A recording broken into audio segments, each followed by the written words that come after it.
aumento del volumen plasmático y menos debido al aumento del volumen globular.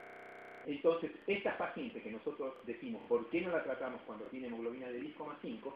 Es porque si nosotros hiciéramos una medición de su volumen, tendrían más de los 2 litros de glóbulos rojos que nosotros tenemos habitualmente. Probablemente lleguen a 2.500 mililitros de glóbulos rojos. Y su plasma, en vez de ser 3 litros, llegará probablemente a 4 litros. Entonces, como hay una hemodilución, este paciente, ¿no es cierto?, tiene una anemia aparente, una anemia espuria. Lo mismo pasa en la insuficiencia cardíaca, lo mismo pasa en la insuficiencia renal, lo que pasa también cuando tenemos grandes esplenomegalías congestivas, en las enfermedades crónicas y a veces, muy raras veces, en la hipoalbuminemia. La siguiente diapositiva.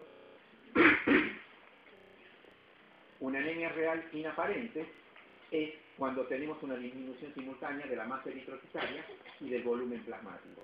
Y esto, cuando pasa, es cuando un paciente tiene una hemorragia aguda, como habíamos mencionado.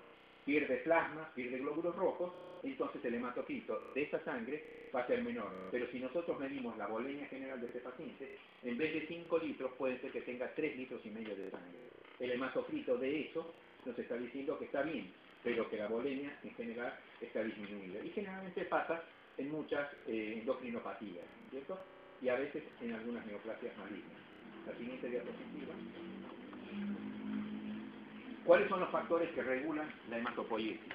Y los factores que regulan la hematopoiesis, el más importante de todos es la eritropoietina. ¿Y la eritropoietina cómo trabaja? Y la eritropoietina es simplemente un sensor de oxígeno. Disminuye el oxígeno en nuestro organismo y entonces ese oxígeno, la sangre arterial, pasa por el riñón y existen, digamos, células que rodean a los conductos renales que van a segregar la eritropoietina cuando sienten que la cantidad de oxígeno que nosotros tenemos es inferior a las necesidades de nuestro organismo. Se va a segregar la eritropoietina y va a producir una proliferación de todos los elementos eritroides en la médula ósea, solamente de los elementos eritroides. Y entonces va a aumentar la producción celular. Esta producción celular se va a ver manifiesta por un aumento del número de reticulocitos en la sangre periférica, que son las células nuevas. La siguiente diapositiva es la que nos muestra, digamos, el efecto de la eritropoietina. Y acá es para recordarle que nos va a servir para todas las pruebas de hematología.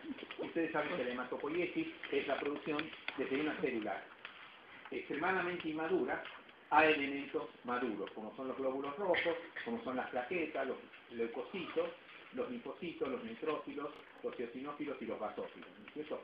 Todos estos derivan de esta célula que es totipotencial. A partir de ahí, estos se diferencian en 2 ramas, una la linfoide y otra la mieloide. Esta célula linfoide es la que va a provocar la linfopoiesis de los linfocitos B, de los linfocitos T, de los linfocitos natural killer.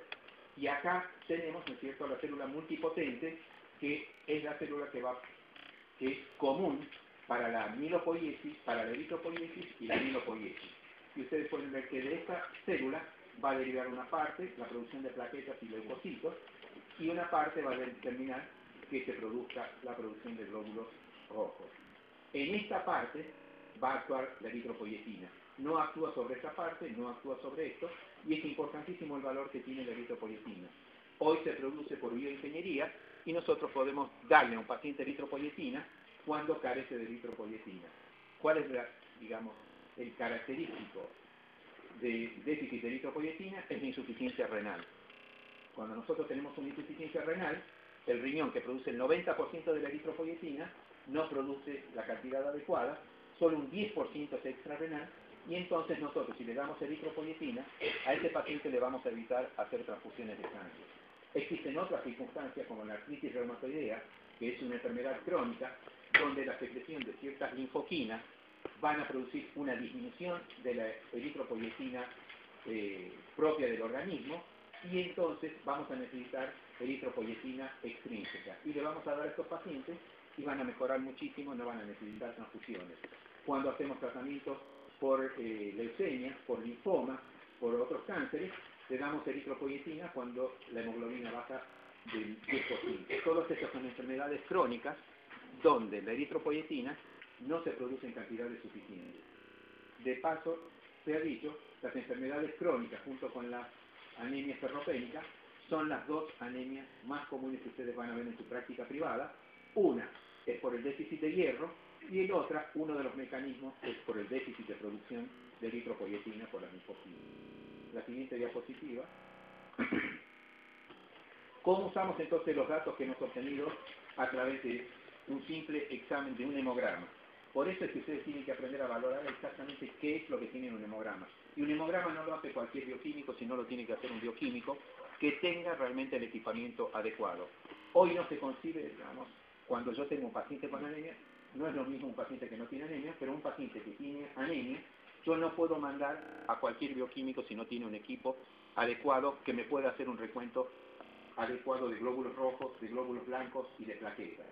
Si nosotros lo hacemos manual, ¿no es cierto?, con el microscopio, como ustedes lo habrán visto en histología, eso tiene un margen de error muy alto y no nos sirve para calcular los índices hemáticos.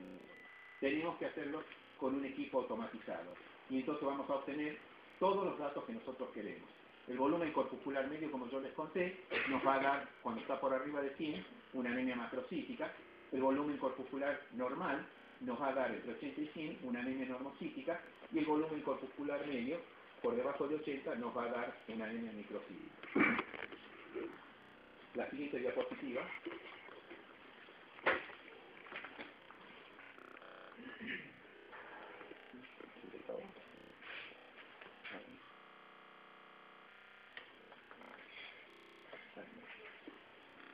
¿Cuáles son los mecanismos que el organismo pone en marcha, ¿no es cierto?, cuando nosotros tenemos una anemia y, digamos, para no sufrir las consecuencias del déficit de oxígeno?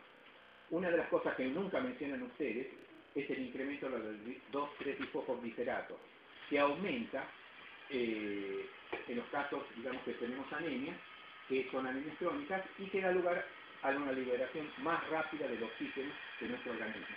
Esto forma parte de la glicólisis anaeróbica, que ustedes recordarán de fisiología, de Enden-Meyer que se produce en el glóbulo rojo.